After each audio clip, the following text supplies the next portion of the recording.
High বন্ধুরা, কে কে শীতলের বড়া খাইতে ভালো পাও কমেন্টে জানাইও। আমার তো খুবই ভালো লাগে। আমার হাজবেন্ডেরও এক শীতলের বড়া ডাইল দিলে তোমার আর কিচ্ছু লাগতো না।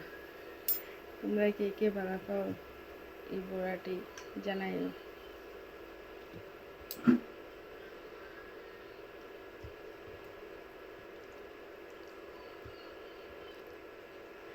আমার পুরো পাগড়ির মতো লাগতেছে। এই দেখো বড়া আমি রেডি করে লেছি, এখন খালি বাজবো। আমরা দুইজন মানুষ, তার লেগে 4টা বড়া বানাইছি। দুই বেলার লেগে আর কি 4টা বড়া বানাইছি। এখন কড়াই তেল দিয়া বড়াটি দিয়ে দেব।